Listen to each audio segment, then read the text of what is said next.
Well, welcome. Happy landings. Welcome to medicine, whether you're first year or you've been coming many, many years. This is our 6th year.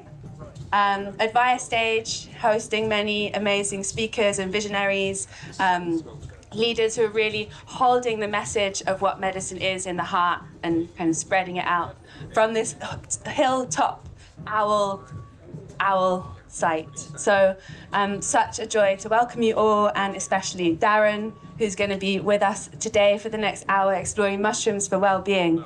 Darren is a leading figure in the world of psychedelic studies and ethnomycology, who's been a passionate advocate for using mushrooms as tools for transformation and healing, and really thinking about how they can play an important role within not only physical well-being, but also cultural and spiritual. He is an important voice for taking an ethnomycological approach, which means putting at the heart indigenous perspectives, going and learning from people, using mushrooms from many different cultures around the world, and being very aware of the cultural context in which these practices emerged. So our conversation today is going to touch on some of these things, as well as his other amazing research topics, like the topic on his t-shirt.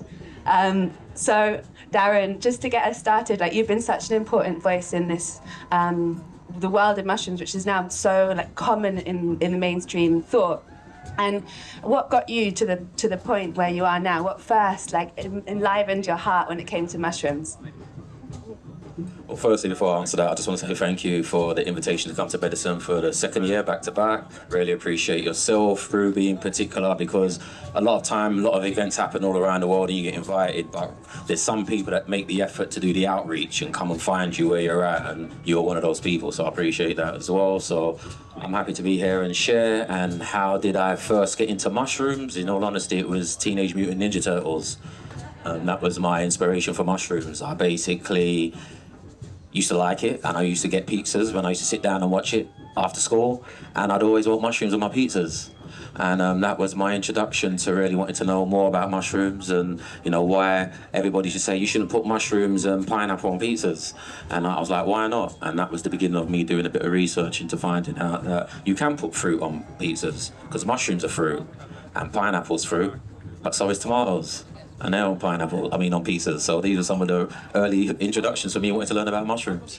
But as far as becoming really passionate about it and being an educator, it started when I first went back to Barbados, and was chilling with my family, people who had land out there in Barbados. And I come to find out that everybody from the smallest member to my great-grandmother at the time, the eldest, had their hands in the soil and were familiar with, cultivating and food growing. And it inspired me at that time. I had a young child, she was 9 months at the time, and I felt that when I get back to the UK, I want to be able to grow food for her, man. She's got to not eat this computer food and eat good healthy food. And if I can start learning or relearning some of these skills, I could then, feed my family. And when I got back to the UK, I ended up jumping on this program at Organically, which is in East London at the edge of Edinburgh Forest, not too far from where I live. And I just started volunteering there. I got invited to do this volunteering program. I signed up to do my level 1 in horticulture and food growing, done my level 2 permaculture design, all this stuff. But with all of that studying, I basically kept on hearing about this thing, because my favourite units was soil science and composting. So I was really getting into the soil stuff and the composting, and I kept on hearing this thing called mycelium. And I was like, what's this mycelium thing about? And when I found out that the magic behind soil, the magic behind composting is mycelium, and I was only finding out about it in my 30s, in my adulthood, and it was the key to life. I was like, I need to dive a bit deeper into studying and finding out about it. And during that same journey, I was on a journey. I've always been on this journey of life discovery, finding out who I am, what I'm here for. I was always into different types of practices that will get me into altered states of consciousness, and mushrooms and other technologies kept on coming up as a viable route. But in my earlier days, I didn't consider it a viable route. And but little did I know, I came into contact with Kalindi E, who some of you may have heard of. If you follow my work, you definitely would have heard of him. And he connected me to the psilocybin mushroom mysteries. And so between the soil, the psilocybin mysteries of mushrooms, that was the beginning of my deep dive into mushroom. Nice, thank you. You mentioned there a few different terms and definitions of like mushrooms as fruits. You talked about mycelium, and perhaps like it's a good to get us all onto the same level. Like, what is a mushroom? What is a mushroom? Like, what's fungi? Like, what? How do you describe these things from like a mycological perspective? Well, the easy answer is that you are a mushroom.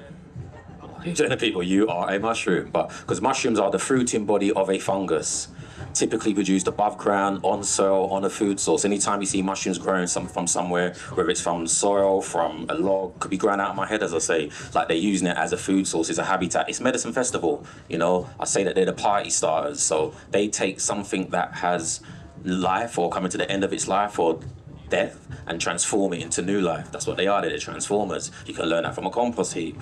You learn that through mythology as well, like Jesus mythology, as I always talk about, of the dying and resurrection and coming around again, this cycle of life. So mushrooms play a key part in all of that. So when we think of mushrooms themselves, they're the fruiting body of this fungus, which for the most part people refer to as mycelium. The network that we know is the application, the intelligence that's in the soil that gives all the plants. Anybody into plants? There you go. So I always tell people, all your plants get all this information, data and nutrients by way of this superhighway network, which is the mycelium. She is the mother, the great mother, who produces her fruit, the child, the son, in mythology. And then there you go, and we eat it, and we embody that and reconnect with our true selves. Because many of us may have heard of the saying, ashes to ashes, dust to dust. We come from the soil, we go back to the soil. Mushrooms, as the soil creators, they facilitate that whole journey for all life that's ever come out of the soil. And we're still connected to all of that. I'd never thought of mushrooms as a metaphor for the times that we're in that way. Like the idea of the compost, the changing of cultural systems that are obsolete and what comes out of them at the end. Very, very cool. And you were speaking a little bit about your journey into mushrooms through growing and getting your hands in soil, and how that process opened your eyes to all of these things that you hadn't previously been aware of. It's like a worldview shift. And then talking a bit about the spiritual practices around mushrooms as well, and like expanded states of consciousness, like how we can use not necessarily always like non-ordinary states of consciousness, but also like very ordinary states, like getting like farming and growing and just being in nature to create new connections in our mind. And what I didn't mention in your introduction is your work around Shroom Shop, which has this idea of like personal mushroom cultivation very, very, very much at the heart. And it's also something like when we go to the shops and we're just like buying our mushroom powders, and we're very cut off from the processes of growing and being part of making the mushroom like kind of part of our ecosystem, like really defining our relationship with it in a authentic way. And I wonder, like, is that motivation around cultivation very much tied into the holistic and integrated approach that you take with mushrooms as a whole, or like what are the drivers for that? Yeah, man, there's so much to it. You know, I just think, just going back to your early statement, just as far as, you know, I have a background working with young people, hard to reach communities. Young people have been kicked out of school, just come out of prison.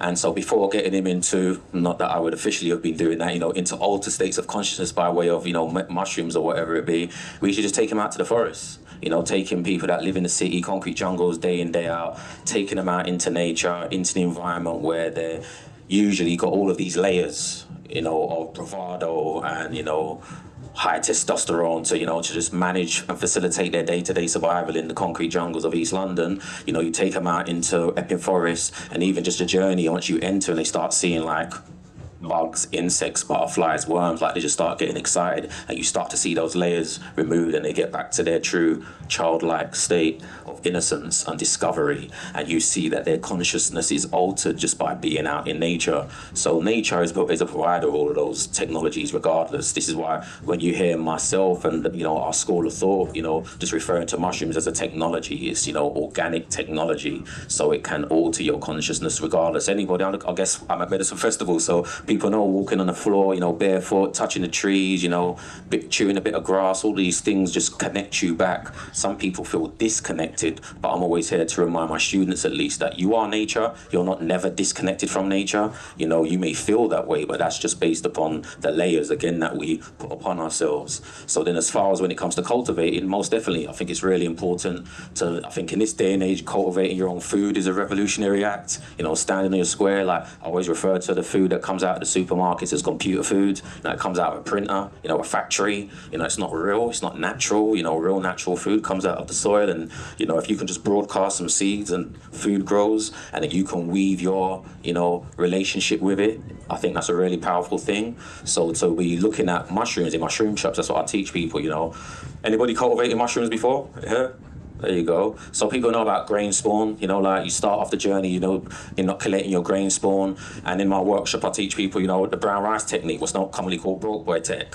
Because a lot of people that I work with are broke. So, we want to give them access. And then I'll say, go and get a bag of rice. That's all you need is a bag of rice. So I refer to it as your rice of passage. Because what you're about to do is you're on a journey. You're about to build a relationship with this technology, starting from that moment that you go into Lidl's, Aldi, Sainsbury's, wherever you may be, aisle number 7, and you see that bag of rice sitting on the shelf. And you might have bought a bag of rice before, but if you're now buying a bag of rice to sort your shit out, who's got shit to sort out? I hope so, yeah. So if you're buying a bag of rice to sort your shit out, deal with your anxiety, your depression, your PTSD, and or communicate with your ancestors, get into these novel states of consciousness and move into the other realm, just know that the day you buy that rice off the shelf, you can start hacking yourself, biohacking, call it what you want, starting to build that relationship with yourself. Because ultimately, through cultivating mushrooms, you're cultivating yourself, you're building a relationship with yourself. So that's what you're going to be doing. And once you start weaving your alchemy into it, weaving your intentions into the technology that you're creating, then it can then serve you back just like you serve it. Nice, thank you. I feel it's also a complete flip on the idea that we're already whole. Naturally we're born whole, we are whole even when we're sick. And it's how can we get back in touch with things that can help us to reintegrate with our wholeness, recognize again our sense of wholeness, rather than falling into the traps of modern medicine, which is based on the other side, the other belief that we are not whole and that we need to consume things from an external perspective, an external point. And I wonder, with your work with different indigenous cultures and different communities around the world, how that has informed your research and understanding and practice with mushrooms?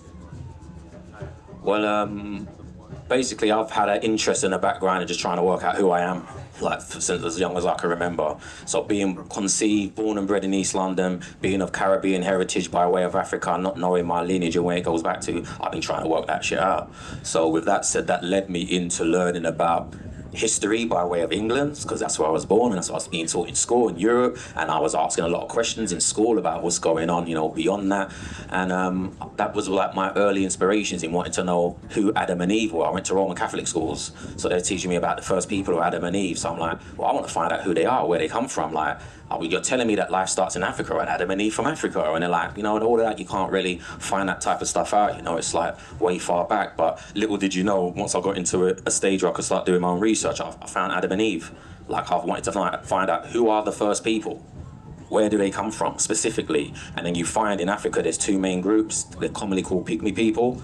That's not what they refer to themselves. They're known in Central Africa. You've got what are known as the Aka, the Baka, the Booty, the Babongo, to name a few. And down south you have what they're commonly called the Bushmen, or the Khoisan people, the San people. These are the earliest people that we know on planet Earth. They, according to their own narrative, they predate Earth, but that's another subject. But I found the earliest people, and on that journey of just learning about history and culture and those people in the southern parts of Africa who migrated, they were the first people to migrate off of the continent of Africa and start populating Asia and Europe and move back and forth. They even got as far as Cornwall, places like in this part of the world. So there's legacies that talk about these small people that have been interwoven into mythology and stuff. People might have heard of leprechauns, pixies and brownies in this part of the world. You go all around the world, all the cultures talk about these little people, because these so-called pygmy are the little people. So I'm saying that to say, I found Adam and Eve, and then one I wanted to find out is what do they say about mushrooms? What have they got to say about mushrooms? Did Adam and Eve take mushrooms? Is that apple on the tree symbolic of something else? And all that type of stuff. So people who follow my work know that that's what I've kind of engaged in. What you find out is that in the creation stories, they're talking about mushrooms. In the so-called pygmy people, the Akko of the Congo region, they talk about life starting through this mushroom phenomena. That, there was this separation of this mushroom, which was symbolic of an egg. And through this separation of the mushroom, all things came out of it. The planet, sun, stars, mountains, rivers, even the Great Mother, which actually has the same name as this mushroom. So you find that it's interwoven in the mythology. And I always tell people that the mythology is just science catching up up. Like science is just catching up with mythology. So they refer to this stuff in science as like panspermia. People familiar with this the old notion of this, life on planet Earth as we know it being kickstarted by alien technology. That's why you're going to hear me refer to mushrooms as aliens, because they arrived on planet Earth on their spaceships. They're UFOs, aka IFOs, because we have identified that these flying objects were meteorites and asteroids, and they carried passengers, and these passengers were the spores, and the spores, as well as other key ingredients, kick-started life on planet Earth as we know it today. We are an extension of this extraterrestrial project. That's what they talk about in the mythology. Science is also suggesting the same thing. And then you find that these first people, their first traditions are drumming and communicating through music, and one of the earliest songs that they make reference to are these mushroom gathering songs, because they were hunter-gatherers and foragers. So the first foods, the first fruits that they were foraging and were harvesting and storing in honey. And then you get these traditions where they talk about bees and honey and mushrooms and all of these connections. It's just all interwoven in their traditions. So there's a wealth of information out there dealing with Africa and its relationship to mushrooms. But as we still know today, Africa is a taboo continent. It's the place where you don't want to go to.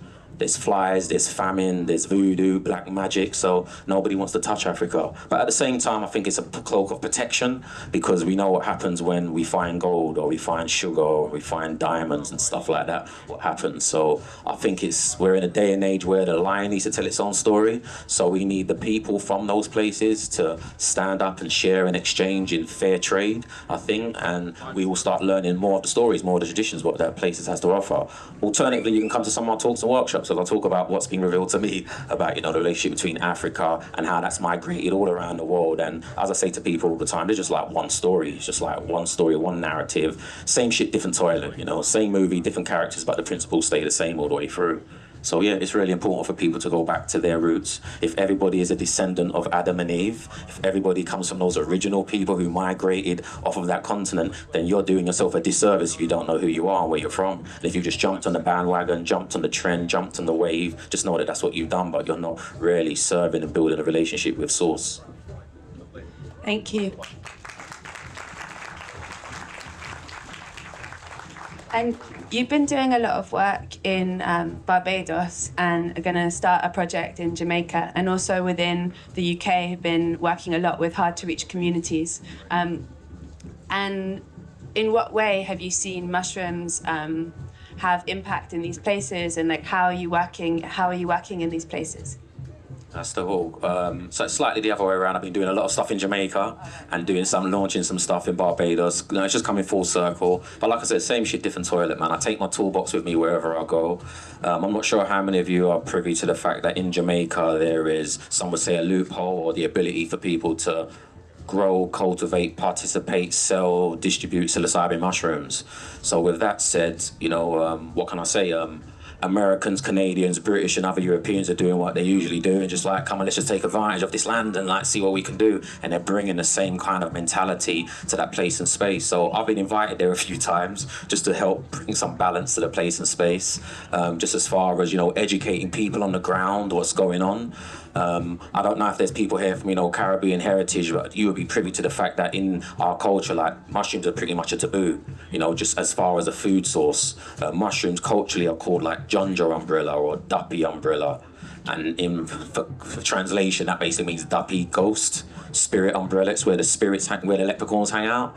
And it's something that you don't touch. It's considered, because they grow on something that's dead or dying, doesn't have life, it still has this negative narrative. So for the most part, a lot of people don't know that the healing that conserves them and their space is growing right underneath their feet. But because of the narratives and the teachings from colonialism and religion and all the rest of it, they see this thing as negative. But there are people currently over there making tens of thousands of dollars per client, with 20, 30 clients coming in every week, and not one penny of it is going back to the community. So I'm out there just trying to educate people on the ground. As an educator, I think before you start telling people they got to eat mushrooms and this, that, and the other, do you know what a mushroom is? Mushrooms are the soil creators. And so I'm out there just doing education, just sharing what, mushrooms actually are. And that has led me for over about 4 years going back and forth, doing a series of immersions, which started with just getting people cultivating, so we could build up a community of cultivators out there that can actually start creating sustainable livelihoods for themselves, similar to what I've done in the UK, working with these hard to reach communities, or usually just selling drugs, or, just looking at, we've got a hustle in us, we've got a drive in us to do these things, and we're just finding different alternatives that are more sustainable to the individuals and the people. So the Shroom Shop retreat has kick-started in Jamaica, and that was like 6 days of just working with people on the ground, teaching them how to grow mushrooms. I've also got a curriculum that I started here in the UK, accreditation for mushroom cultivation, so I've just lifted that, taken that over there and just working with folks.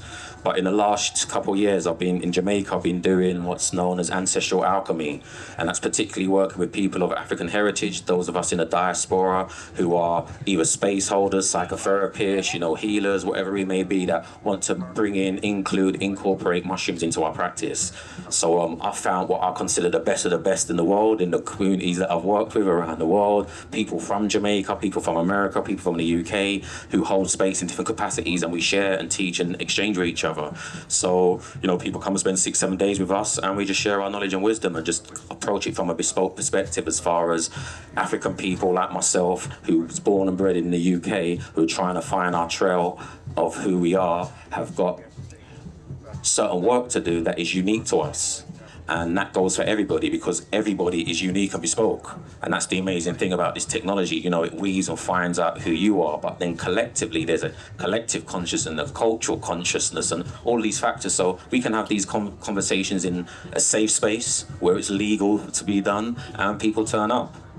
And so that's basically what I'm starting to do in Barbados. The difference is that in Barbados, psilocybin mushrooms isn't legal. So a lot of people just think I deal with psychedelic mushrooms, and that's not the case. I educate people about mushrooms. So coming up in October, if anybody fancies coming to Barbados, we've got a few tickets left for an immersion where we're going to be spending 6 days just into mushrooms and wellness. Everything from cultivating mushrooms, how to turn mushrooms into your own medicine, making your capsules, your tinctures, how to cultivate mushrooms. So I've got like people, the best of the best again. I've got, alkaline chefs and folks coming in from the community that's going to be sharing their wisdom. We're all mushroom people, and so we're going to be spending a week together just teaching, educating people in the beautiful island of Barbados with a beach just down the road, sand in between our toes, and we're going to be going out foraging and exploring mushrooms in a nice safe space as well.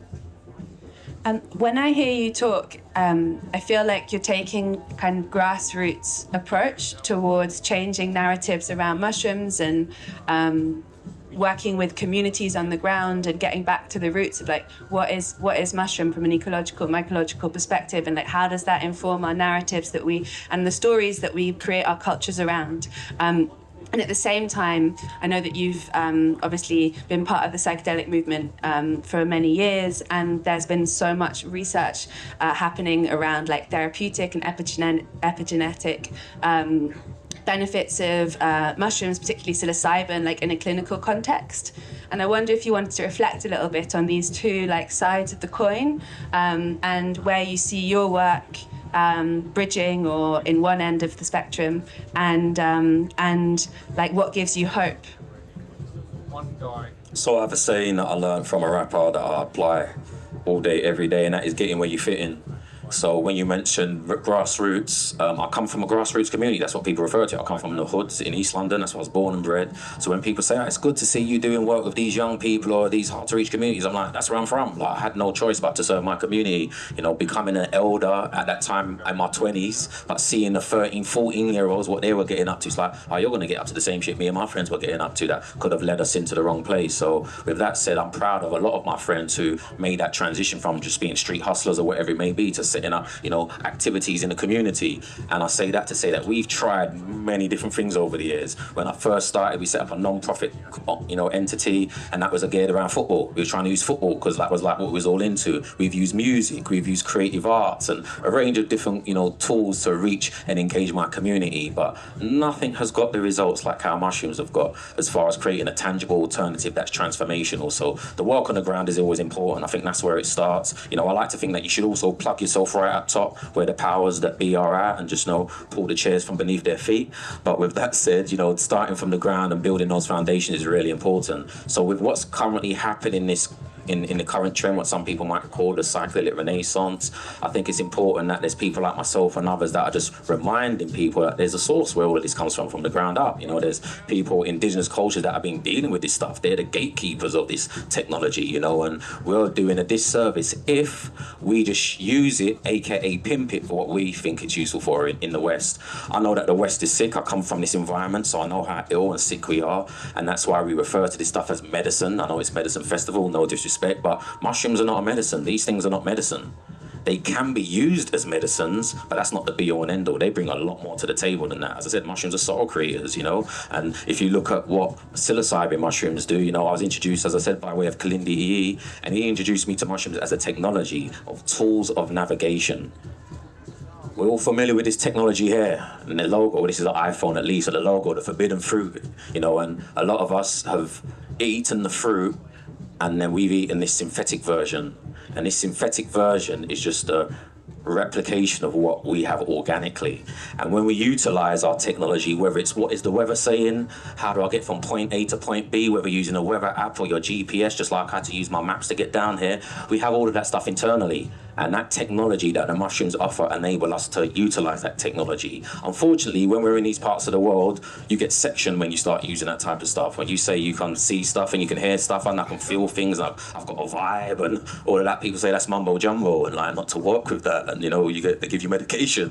So I'm saying that it's important that we have that narrative and share that in this space where what I think's happening from what I'm observing and what my Googleations of mathematics are saying is that they're trying to synthesize all of this organic technology so it can be patented and processed and make a quick buck or two, and it can be like presented in a way that we're used to having this medicine presented to us, where it's like a dog chasing its tail, because you know the healing that's currently offered doesn't go to the source.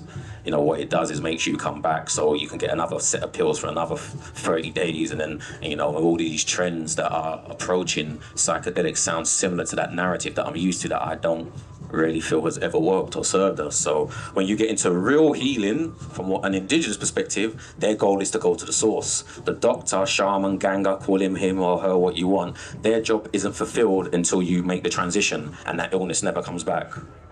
It's not like, yeah, I'll see you in 30 days. I'll see you in another 30 days. That means I'm not doing my work. I'm not doing the job properly. You know, my job is that I don't see you again, and I find out that you've gone to the next realm, and that's when it's like, okay, my job's fulfilled. So there's an approach to true healing that I don't think we're really considering in the here and now. So with that said, just to share a little bit, just as far as practical things that I see people are doing with an indigenous approach, it's like a way of life, you know, and the way of life isn't just taking a mushroom, it's not just popping a pill, it's not just drinking 6 brews of ayahuasca, or it may be like people who know all the buzzwords about integration and post and this and that, but like there's a way of life that comes with it. And like if you're in environments where it's not complementary to that, then you're going to be like challenged by it back and forth. And so there's just a lot of healing work within yourself, where it starts as a butterfly effect, but it's got to have a knock-on effect with you first, then the people in your household. You've got to be a pain, a pest, you've got to be the black sheep, whatever it may be, and then you get your family on it, and then your neighbours are like, what's going on with this family? They're all smiling and feeling good and stuff like that. And next thing you got the neighbours on it, the streets on it. We can start to build a community like where it's culturally, like people have heard the saying, you know, it takes a village to raise a child, it takes the village, a community. So a lot of the isolation that's taking place, isolating these chemicals, it's just not a holistic approach. And I just think like it mirrors what the butterfly effect will be in the future, and we won't get back to true healing with the current trend of the psychedelic renaissance. Because it's not a renaissance in Africa, it's not a renaissance in the Amazon, it's not a renaissance in the, you know, these, like, let's go to the gatekeepers and find out what they say. We could learn a lot. Yeah, big time. Thank you. Thank you so much, Darren. I feel like that is the best moment for us to move into audience Q&A as well. So then we have half the time for questions from everyone here. So we've got some mics that will... You mentioned that in black communities you come up against quite a lot of resistance with mushrooms being taboo, and I'm wondering what you do to kind of navigate around that, or what are your techniques for working with people who are not up for it? I basically meet them where they're at, man. There's different narratives. There's so many angles, perspectives that you can have a conversation about mushrooms with. So, you know, anybody who's been to mushroom shops, you know, I always say that I give people ammunition. Because when you go out into the concrete jungles of London, you talk about mushrooms in general, people are like, you got to be careful with mushrooms. You know, they're deadly, they're poisonous, they're toxic, you know, like this, that, and the other. So I give people ammunition, which is, did you know? Did you know that mushrooms are this? Did you know mushrooms are that? So a lot of times people might approach me from a religious perspective. And then I can hit them with, you know, like the apples and stuff within religion and people in the here and now. Most people are physically sick. They have these physical ailments or know somebody close to home. And then when you can offer tangible alternatives to people's healing, like and saying, you know, like, okay, so many people have been challenged by cancer. Therefore, there's like medicinal mushrooms that are supportive of, you know, healing when it comes to cancer. And then better yet, there's preventative measures because prevention is better than cure. And you kind of start meeting people where they're at. And, you know, and with that said, you know, like, I would like to think that I have a fun approach, so I try to lighten the load of what mushrooms are all about and finally get us to where we can have a mature conversation. So, you know, whether it's history, culture, health, well-being, I just meet people where they're at, man, and have that conversation with them and just point them in a direction. And then fundamentally, I just tell them, like, you are a mushroom, man. Like, you got to just find it out. You got to work it out. Whether you know it now, believe it or not, you're going to find it out sooner or later. And they're like, well, how do I find that out? And I'm like, just start with whatever you're interested in life in. Whatever you might be interested in life. You could be a musician playing a guitar. Type magic mushrooms and guitars in Google and see what comes up. Like, start doing your own research, go into your own little rabbit hole. And people are like, that sounds weird. And they go away, do the Google, and they come back and say, you won't believe what I found out. I'm like, I know, it's like that, isn't it? So yeah, man. Yeah. Okay, thank you very much for your wisdom. It's incredible. Mycology to me is a passion and is being sold as a new science, whereas my ancestral understanding is it was a science that was quashed by the church in this country. And then capitalism took over. Do you see any link between the life cycle of a cordyceps mushroom and capitalism? In the sense that it destroys the nervous system of a population to then feed it for itself? Yeah, well, I think that's the principle of mushrooms, full stop. You know, as far as different types of mushrooms, as we know, you know, you've got ones that have symbiotic relationships, you know, and you have ones that are the destroyers, you know, and destroying transformation, you know, not to drift and come back, but I always use the principle of, you know, the phases of mushrooms and what they bring to the table. I would like to think there's some people that might be familiar with Hinduism and, you know, mythology and, you know, the Trimurti, you know, when you're looking at Brahma, Vishnu and Shiva, you know, the creator, the sustainer and the destroyer. These are phases of, you know, this cycle, and that's what mushrooms are. So when you're dealing with cordyceps and, you know, that whole transformation of putting something that was alive, using it as a source, cocooning it, transforming it, that's what the ancient Egyptians were talking about. That was the whole mummification rites. That's the open of the mouth ceremony. Like, this is a principle that exists in nature throughout that many cultures are privy to. So the fact that we're in this current cycle, in this wave that we're in, you know, in the fifth wave, the fifth, you know, cycle of Earth, you know, as some would say. I think what we will find out, if we haven't found out already, that mushrooms are the party starters. They get it started, they facilitate and hold the space, they provide all the food and drinks, and when it's time to, they lock off the dance. I don't know if people know about locking off the dance, but in East London, when they lock off the dance, that's when the police turn up and stuff gets locked off. So I refer to these mushrooms, the cordyceps, as Warren G and Nate Dogg. They're like they're the regulators. They're the ones who balance things out. And a lot of times, you know, when dealing with cordyceps mushrooms and the zombie ants and stuff like that, people ask, Darren, do you think there's one for human beings? Is there one for humans? Like, I'm like, yeah, I've been infected.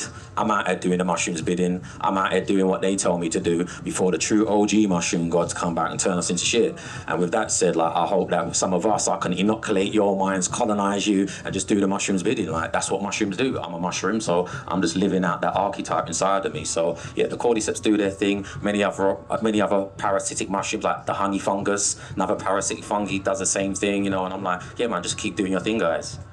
They're the fun guys. Yeah. Yeah, thank you for sharing. I was wondering, do you run any workshops out of London currently? Yeah, man, all the time. I'm trying to be out of London more than anywhere, to tell the truth. So yeah, man, I've got workshops coming up in Brighton, in Bristol, in the next month. I'm doing a few more festivals around the country, and then I'm back in London the end of September before I start my travels. And I guess some of you will be joining me in Barbados and Jamaica and other parts of the world that are beyond London and the UK.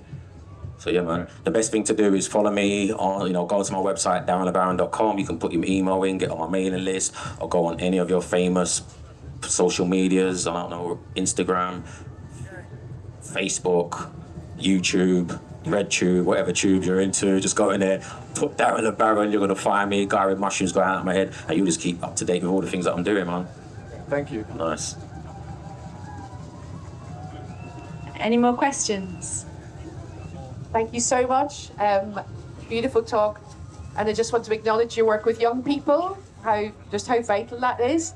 And I'm just really curious, your experience of connecting the mushrooms and the young people. What are your insights that I suppose, in a way, we're needing to pay attention to from those young people? And just to say, I don't use the term hard to reach. I tend to say easy to ignore. People live in communities together. We just don't connect. There you go. Yeah.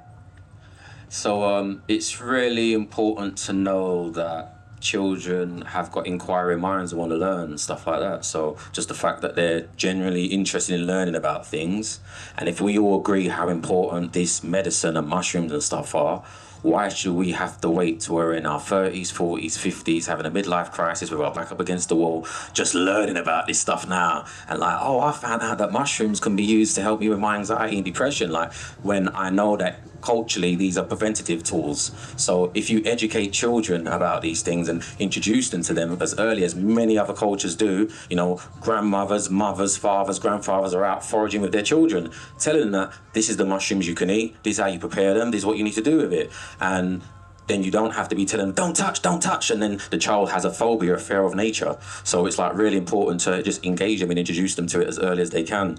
Because I generally work with young people like 13, 14, 15 who have made that transition from being excited about nature, might be interested in football and girls and guns and drugs and stuff like that. I've got to find unique ways of engaging them. So through enterprise, showing them how, there's valuable mushrooms. Mushrooms are valuable.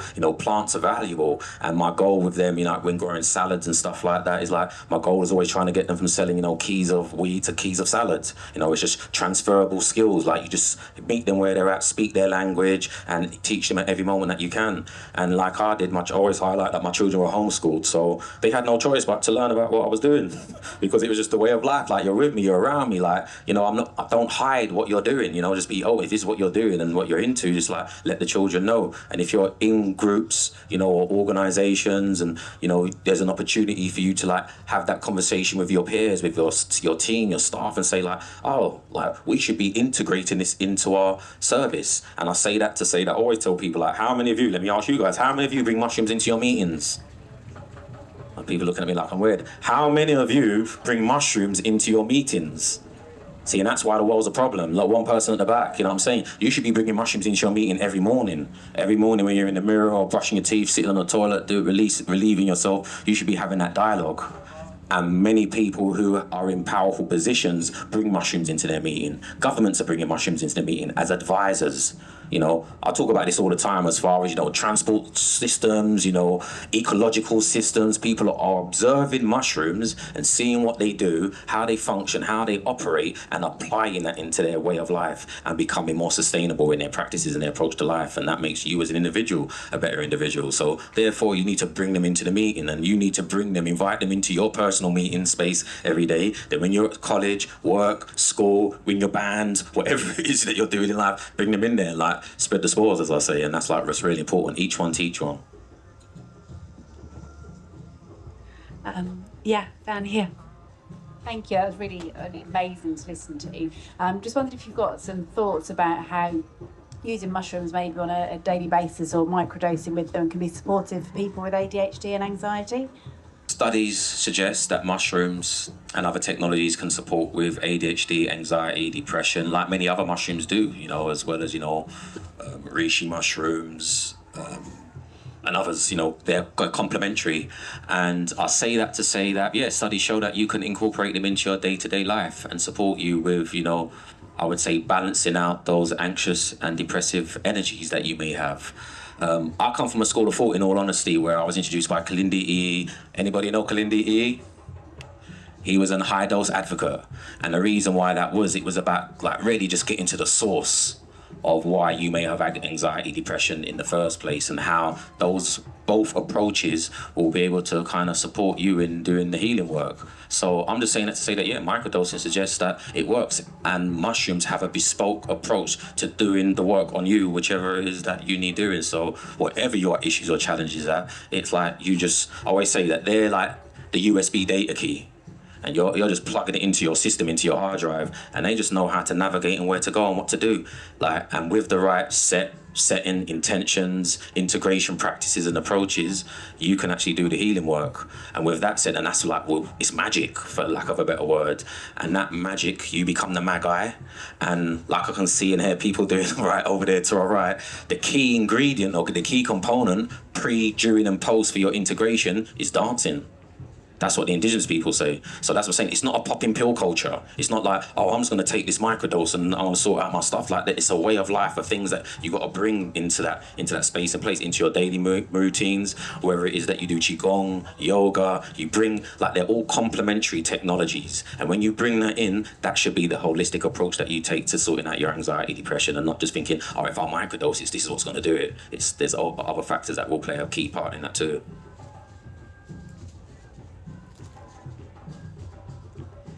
Any more questions from everyone here?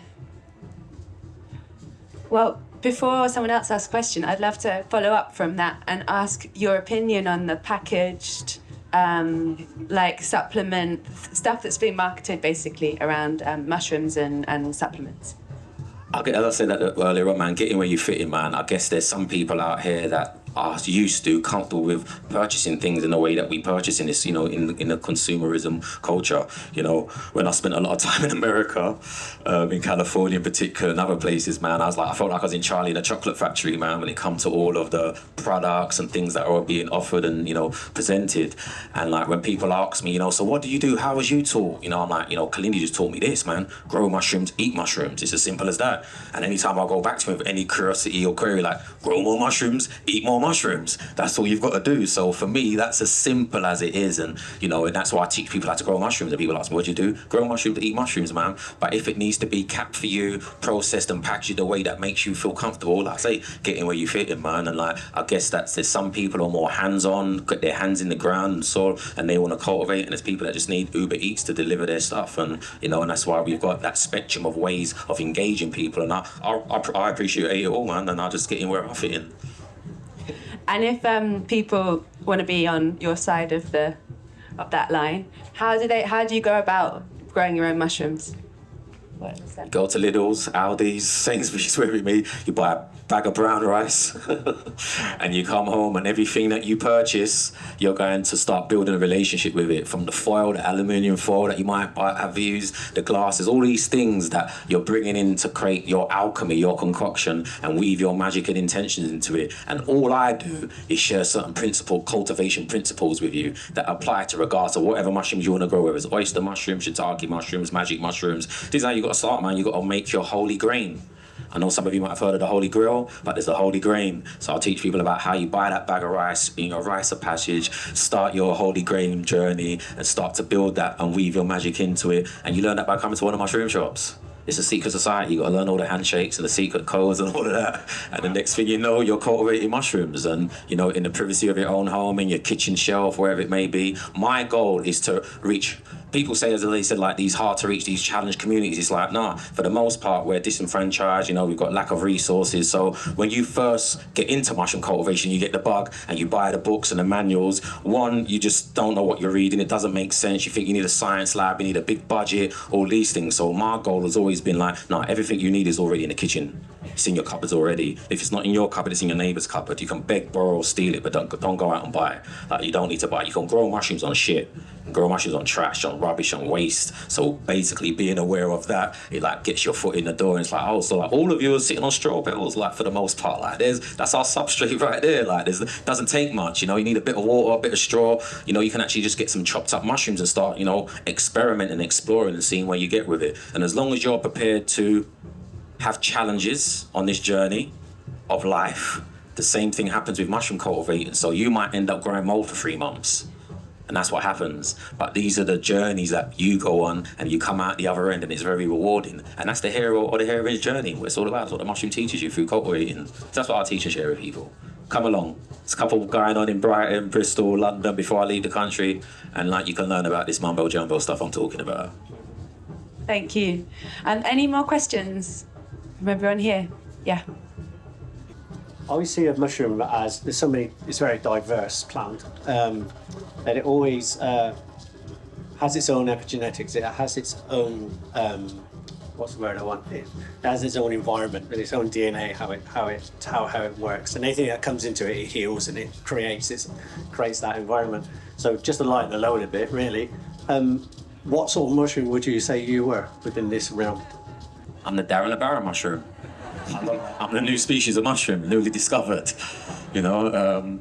But people often ask me, you know, what's your favourite mushroom? What, you know, line it up in that way. I see the organism as one, but you know, I always give a shout out to obviously psilocybin mushrooms, specifically Cambodian mushrooms. That was the first mushrooms that I cultivated myself, that I ingested myself, that opened the veil and has got me out here doing what I do now. To this day, it revealed a lot of my personal files that enabled me to realize that, okay, I'm not going to be doing the things that I thought I was doing. I'm going to be going around the world teaching people about mushrooms, and I couldn't grow mushrooms at that time. So I feel forever indebted to Cambodian mushrooms.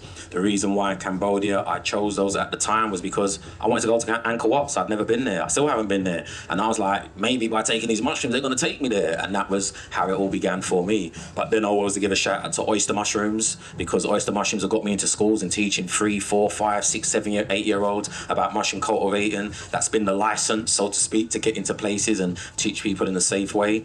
But then just to piggyback off what you really shared and what you mentioned earlier on, what I didn't, you know, cover, like I think it's really important to understand that you're correct. Like every environment has its own information, you know, and all plants, all people, all things have their own signatures.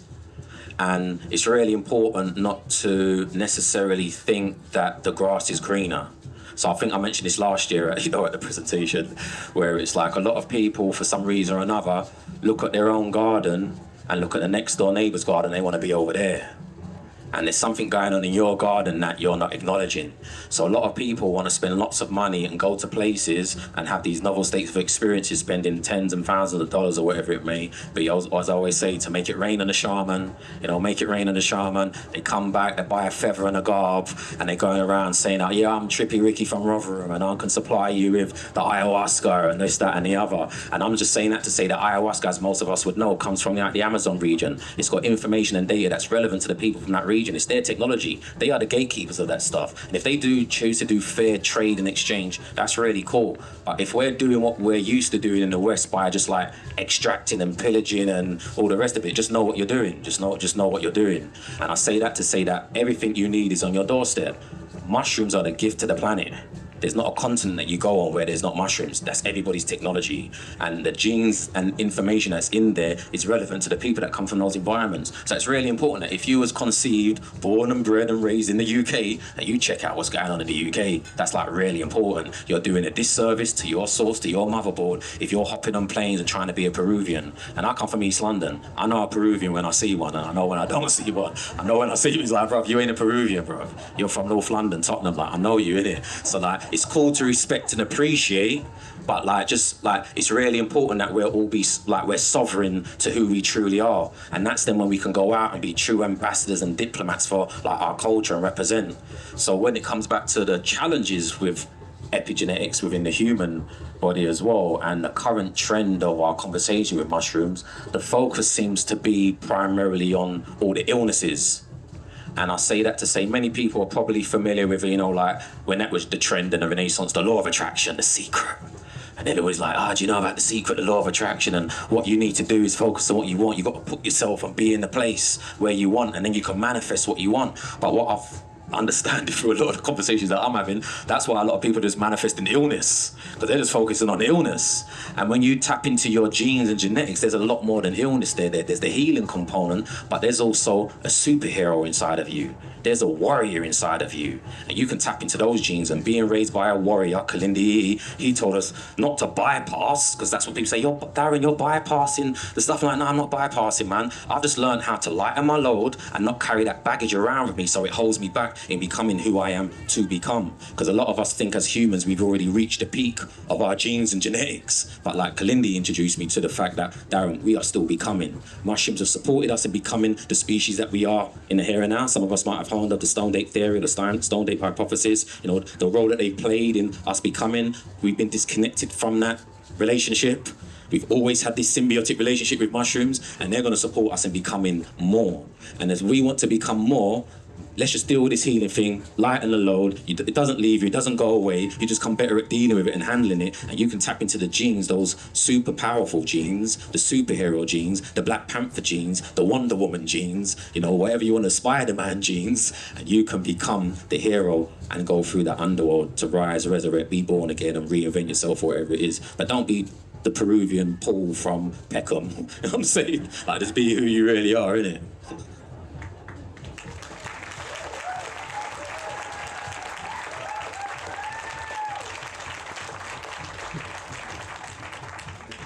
By my beautiful accent, you can hear I didn't grow up in East London. I grew up in Southern Africa, and this has been a really new journey for me.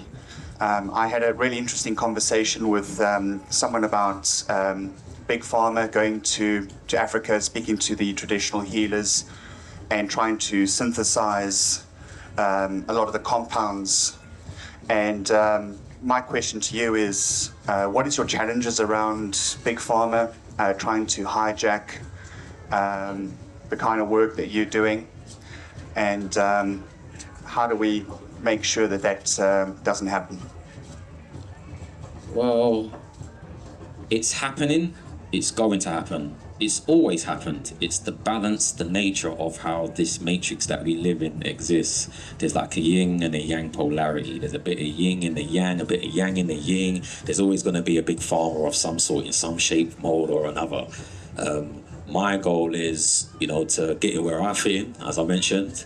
And what I do is like just fill the gaps as far as making sure that the people, wherever they are on the ground, are privy to this stuff. So you mentioning that, you know, they're trying to go to healers and find out about compound stuff. This isn't nothing new, man. I've got documentaries at home that were talking about, they've been doing this since the Belgians first entered the Congo, you know what I'm saying? All this, like they've been doing this. This is where a lot of our medicine has been coming from in the here and now. So it's not a new wave. I know there might be a new generation of people that are new to this stuff, but this is, again, old stuff. This is actually before colonized and all of this is there was once beef amongst the gods, you know, and you look at it, and it's trickled down, and humans have got these politics. So there's always these politics and stuff. So you've got to find like, well, what square do I stand on, and how do I represent, and how do I do my thing?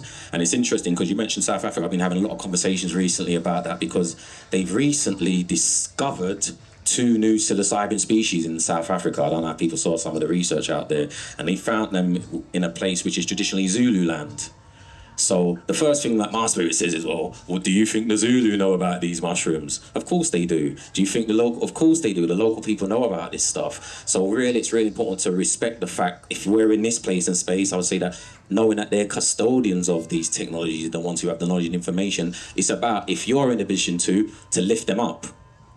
Like, rather than like, oh, let me put down these people, let us go against these people. I learned through the law of attraction, these things, that you're just empowering it, you're just giving it more power. Why don't you empower the things that you want? So I would empower the local people who have these traditions, have these customs, and raise them up and give them platforms, invite them to Medicine Festival, invite them to places people like, okay, I didn't know that this is what's going on, and they can share their own narrative and allow the lion to tell its own story. We all know Big Pharma's story, like we know what they do, like if that's what you would refer to them, you know, all these different corporates, but that's the same as in the music industry. You find like it's just these big companies that run the music industry, and then you get into the same companies own the car industry. It's like, okay, it's just the same families. And then you find out who they are. It's like, oh, this is what they do. If you know what they do, what do you do? And I'll wrap it up with this. I always tell my students, when they're always complaining about somebody else, you know, I use the principle of football. You know, if you're going and playing football every Sunday, and the team that you're playing against every week is beating you, they beat you 4-0, 5-0, 6-1. Do you go to the team and say, oh, next week when we're playing against you, will you make it easy for us? Will you like not score as many goals? You know, they're trying their best to do what they do. What's your job? And that's what I'm out here trying to raise people up. Stand in your square, get your game up, get your skill level up, and go against, as the young people say, there's the ops in it. You know who the ops are, man. Like, do what you've got to do. So, yeah, I appreciate that you're coming from, you know, sacred lands. And if you're going back to those sacred lands and you've got connections in these lands and stuff, like, it's really about making those connections and, you know, sharing those people's narratives. If they choose to, that is. Again, I'm drifting, but I also say this because it came up yesterday as well, speaking with someone who's doing some work in Ghana. And they're saying, yeah, there's some people, because I'm going to Africa at the end of the year, like, yeah, I want to introduce you to these people in Ghana doing stuff. I'm like, okay, like, who's this? And it's like, no, this is German guy. And he's out there, he's growing ayahuasca vines and this, that, and the other. I'm like, ayahuasca in Ghana? I'm like, it sounds great, you know, but for me, that's just not what nature is showing me personally, how, you know, ayahuasca vines come from, you know, the Amazon region, man, leave them there, you know, like, just like mangoes are not meant to be grown in the UK, just like leave them where they are, you know, and it's like, I don't care if you put them in Kew Gardens under glass houses and you can do whatever it is to manipulate them, it's like, just appreciate what's on your doorstep. So that for me is like a big part of, you know, like just respecting everyone's narrative and everybody feeling comfortable in their own skin to be who they are, and just know that the powers that be are always going to do what they do. It's their job. It's that oppression and suppression that supports you rising from the ashes. You know, like the more pressure that's put on you, the more impactful the rising will be. So like if you see it from that lens, like you can start having fun and just know that you're living in Mario world and you've got to beat the boss at the end of the level and you can get to level 2 and you're going to go through these challenges and like it's going to be greater later. That's all I know.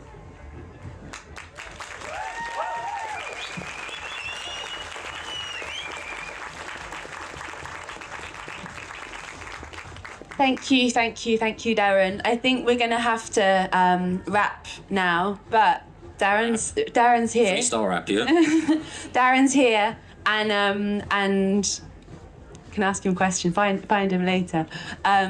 But it's been such a huge honour to have you back here, second year, Darren. It's such a highlight for the stage, and means so much to hear you share about your incredible work that's so needed, and reframe how we see mushrooms and ourselves as well, and our worlds. So thank you. Thank you.